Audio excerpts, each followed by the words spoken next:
گدھے گھوڑے بیچ کے تب تو بھوک نہیں لگی آپ کو، میں نے یاد دلایا آپ کو۔ ماہی کی ماما اسے ڈانٹنے والے انداز میں بولی۔ ماہی کی ماما اس کو اپنے ہاتھوں سے کھلانے لگی جبکہ ماہی اپنے ہاتھوں سے اپنی ماما کے گال چھونے لگی۔ ماما آپ بہت پیاری ہیں، ماہی اپنی ماما کو پیار سے کہنے لگی۔ مسکا نہ لگاؤ ماہی آپ، میں اچھے سے جانتی ہوں آپ کی ماما ہوں میں، مسز زبریز نے کھانا کھلاتے ہوئے کہا۔ کھانا کھانے کے بعد ماہی سب سے مل کر روم میں آ گئی۔ بکس لے کر بیٹھی ہی تھی جب اچانک سے اسے ماریا کی باتیں یاد آنے لگیں۔ اب یہ ہماری یونی میں آئے گا، اب روز اس کا جھوٹا چہرہ دیکھنا پڑے گا۔ اللہ جی کاش سیال تمہیں اس دن وہ سب کرتے نہ دیکھتی تو شاید آج سب کچھ الگ ہوتا، مجھے آپ کے آنے کی خوشی ہوتی، اور جب آپ گئے تھے تب شاید دکھ ہوتا۔ ماہی یہ کہتی ہوئی لیٹ گئی اور چھت کو گھورنے لگی۔ ماہی جب صبح یونی پہنچی تو ماریا کے ساتھ احمد باتیں کر رہا تھا،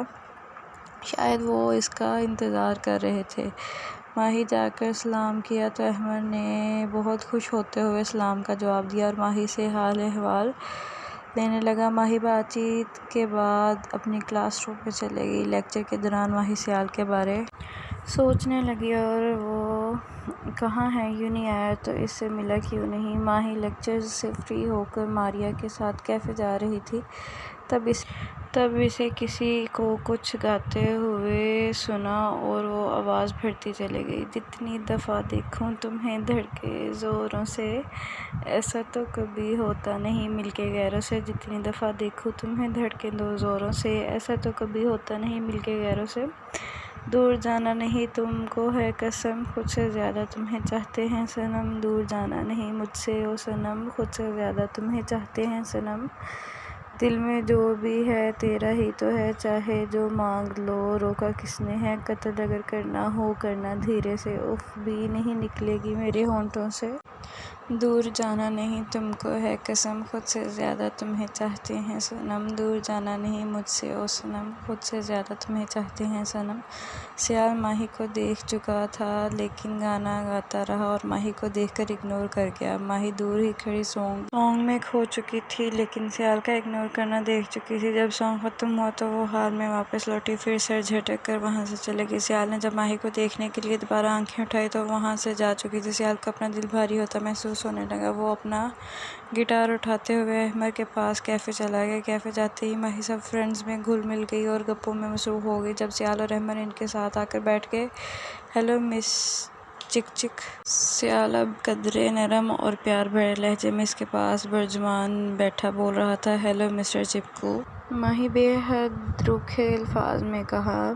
سیال اس کے لہجے میں روکھے پن کو محسوس کر چکا تھا لیکن پھر بھی تحمل سے وہیں بیٹھا رہا۔ کیا حال ہے مس چک چک، اتنے سالوں میں تو آپ ہمیں بھول ہی گئی، کبھی حال ہی نہیں پوچھا۔ سیال نے اس کے ہاتھوں کی طرف دیکھتے ہوئے پوچھا جن کی وہ شاید غصے سے مٹھیاں بنا رہی تھی۔ مجھے کیا ہونا ہے، آپ سامنے زندہ تو بیٹھی ہوں، آپ بھول جانے والوں میں سے نہیں ہیں۔ ماہی اس کو بنا دیکھے جواب دے رہی تھی۔ ہاں تو مطلب آپ ہمیں یاد کرتی تھی؟ سیال اسے بنا دیکھے شرارت سے بولا۔ میرے پاس اتنا فالتو ٹائم نہیں تھا جو آپ کو یاد کرتی پھرتی یا آپ کے آنے راہیں تکتی، ماہی نے ترکی بہ ترکی جواب دیا۔ ہاں میں نے اب ایسا بھی نہیں کہا مس چک چک، سیال نے نرم لہجے میں جواب دیا۔ اچھا آپ یہ بتائیں آپ کو یہ ہارٹ سرجن بننے کی کیا سوجی ہے؟ سیال اس کو دیکھتا ہوا مخاطب ہوا۔ ہارٹ سرجن بننا میری دلی خواہش ہے، ماہی کہیں دور دیکھتی ہوئی بول رہی تھی۔ سیال کی دونوں آنکھیں اس کے چہرے کا طواف کر رہی تھیں۔ جنہوں نے اس کو 4 سالوں سے نہیں دیکھا تھا، یا پھر یوں کہہ لو کہ یہ آنکھیں 4 سال اس کو ترستی رہی ہیں۔ ماہی کسی سوچوں میں گم تھی جب اس نے خود پر کسی کی آنکھوں کی تپش محسوس کی۔ اس نے پلٹ کر سیال کو دیکھا جو اپنی سیاہ مائل آنکھیں اس پر جمائے کہیں کھویا ہوا تھا۔ ماہی اس کی نظروں سے پزل ہونے کے بجائے اس کی آنکھوں میں کھو گئی۔ سیاہ مائل آنکھیں جو سمندر کے گہرے پانی کی طرح اور خاموش تھیں، جیسے کوئی گہرا راز لیے خاموش ہوں۔ وہ دونوں جانے کتنی ہی دیر یوں ہی دیکھتے رہے جب کسی نے ٹیبل پر زور سے بوتل رکھی جس کی آواز سے وہ دونوں کہیں دور سے جلدی لوٹے اور جلدی سے آنکھیں کھولیں۔ وہ بوتل شاید ان کو ہوش میں لانے کے لیے ہی احمد نے ہی اس طرح ان کو کھویا دیکھ کر رکھی تھی اور آگاہ کیا تھا کہ سب کھانا لے کر آ گئے ہیں، یہ لو ماہی تمہاری کافی۔ ماریا نے ماہی کی طرف مگ کرتے ہوئے کہا۔ ماہی نے کافی پکڑی اور ہلکی سی مسکراہٹ دے کر پینے لگی۔ آپ سب کو سیال کا سانگ کیسا لگا جو کچھ دیر پہلے سب کو سنا رہا تھا؟ احمد جوشیلے انداز میں سب سے پوچھنے لگا۔ مجھے تو بے حد پسند آیا۔ سیال کی آواز ہی اتنی پیاری اور سریلی ہے کہ کوئی بھی سنے گا وہ کھو جائے گا، جیسے آج ماہی کھو گئی تھی۔ ماریا کے جواب سے سیال نے جلدی سے اپنے ساتھ بیٹھے وجود پر نظر ڈالی جو ماریا کو آنکھیں دکھا رہی تھی۔ اوہ، مجھے تو پتہ بھی نہیں تھا مس چک چک کو میری آواز پیاری لگتی ہے، سیال نے شرارتی انداز میں کہا، جس پر سب قہقہے لگا کر ہنسنے لگے۔ میں تو وہاں سے گزر رہی تھی، بس سانگ سن کر رکی اور کچھ بھی نہیں۔ ماہی یہ کہتی ہوئی اٹھ کھڑی ہوئی۔ ماری، تم میرے ساتھ چلو گی گھر یا احمد کے ساتھ جاؤ گی؟ ماہی ماریا سے مخاطب ہوئی۔ میں تمہارے ساتھ چلوں گی کیونکہ مجھے ماما کے ساتھ مارکیٹ جانا ہے، ماری کہتی ہوئی اٹھ کھڑی ہوئی۔ اس پر احمد کا منہ کھلا رہ گیا۔ وہ آنکھیں پھاڑ کر ماریا کو دیکھنے لگا جو کچھ دیر پہلے اس کے ساتھ جانے کی حامی بھر کے آئی تھی۔ وہ دونوں سب کو خدا حافظ کہتی وہاں سے چل پڑی، جبکہ وہ دونوں ان کو آنکھوں سے اوجھل ہونے تک دیکھتے رہے۔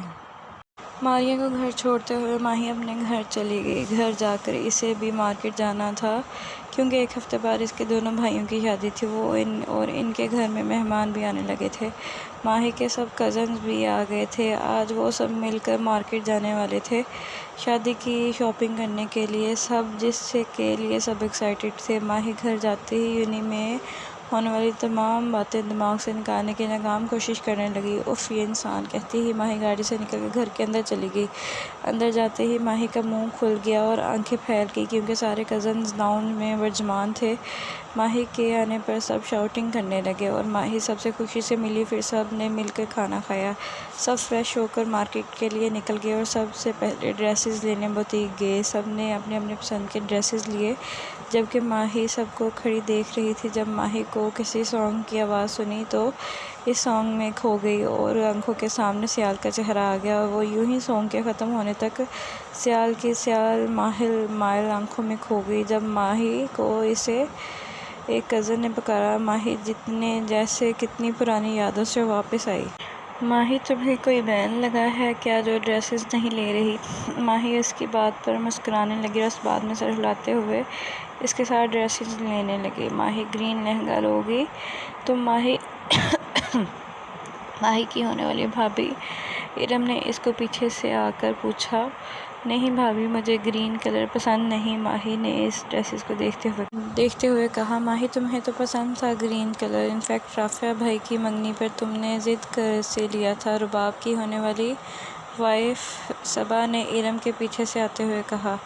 یہ تو اسے ماہی کہتی رکی، تب پسند تھا اب نہیں پسند، ماہی کہتی ہوئی جلدی سے آگے بڑھ گئی۔ ماہی نے مہندی کے لیے بلیک کلر کا لہنگا لیا جس پر وائٹ کورے کا بے حد نفیس کام کیا ہوا تھا۔ شادی کے دن کے لیے انگوری کلر کی ساڑی لی جس کا کام بہت ہی پیارا تھا اور ولیمے کے لیے ڈارک بلو کلر کی میکسی لی۔